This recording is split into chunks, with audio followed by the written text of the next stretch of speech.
Welcome friends to this new video on the markets. But before that, wishing you and your family a very happy, healthy and prosperous new year. It's been some time since I made the last video. Going forward, you will get access to learning videos as well on technicals, fundamentals, options and other interesting topics. The year 2020 has been a year that will always be remembered for the major events that took place. On one side, since the outbreak of the unfortunate pandemic that still continues to affect the world, while on the other side, the global markets have been hitting record highs. This is what makes the markets what they are, always unpredictable. Just to share a few highlights of the past year, we witnessed a historic rally in many markets from the low of March, with central banks and governments across the world pumping trillions of dollars to sustain the global economy from the pandemic shock. Further, positive news triggers of declining infection rates and development of vaccines at the fastest pace in human history also helped. Among latest news triggers, US President Donald Trump signed a $900 billion coronavirus relief bill. UK became the first country to approve the use of the vaccine developed by AstraZeneca and Oxford University. And UK also exited the European Union after the trade accord was ratified. Coming back to the markets, US markets witnessed a dream run with all major indices hitting record highs. Dow Jones trading at record levels, 30,606, up 6.89% for the year. S&P 500 was up 16% year on year, whereas Nasdaq was up 42.87%, its best yearly gains since 2009. On the European market front, it was a mixed bag of performance. Germany's benchmark index, DAX, hit a record high of 13,903, gaining 3.78% year on year. On the other hand, France's CAC 40 was down 8.15% this year, while Britain's FTSE 100 lost 15.24% this year, its worst loss since 2008.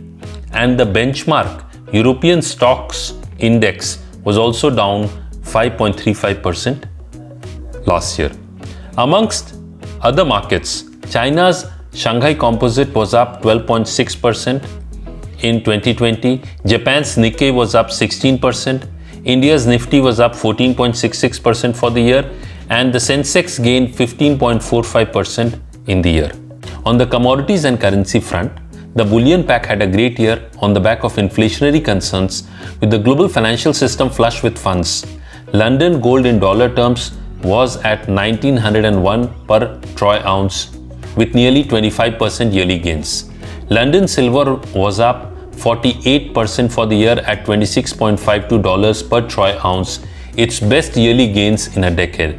On the other hand, NYMEX crude was down 20% for the year, trading around $48.5 per barrel. Supply glut coupled with fears of revival of the global economy put pressure on crude oil prices.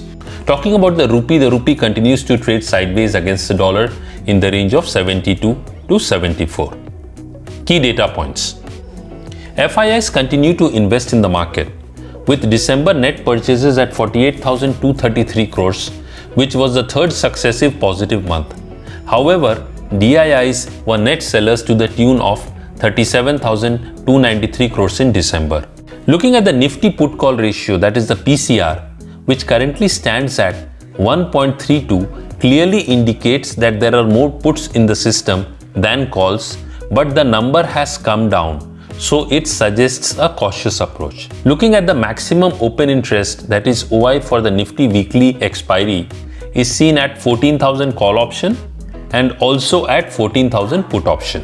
Market outlook.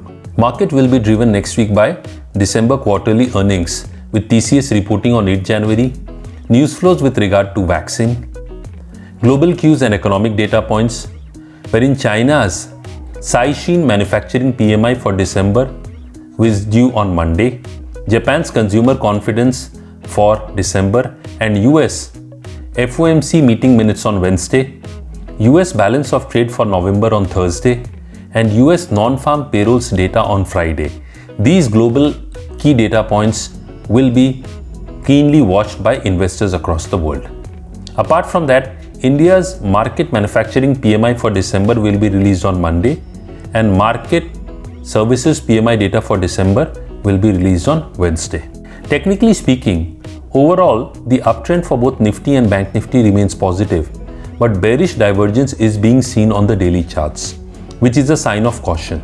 Comparing Nifty and Bank Nifty's structure is weaker as compared to Nifty. Looking at support level for Nifty is around 13,700 and below at 13,400 levels, whereas resistance for Nifty is seen at around 14,150 and above that at 14,320 levels. Whereas Bank Nifty has support at 30,300 and below that at 29,500 levels, whereas resistance is seen at around 31,700 and above that at 32,100 levels. So this is it for the week. Wishing you once again a super year ahead and happy trading. I will be making videos both in English and Hindi. Please share your feedback, and if you like, please do subscribe. Also feel free to share your feedback. They are most welcome. Till we meet again. Thank you. Goodbye.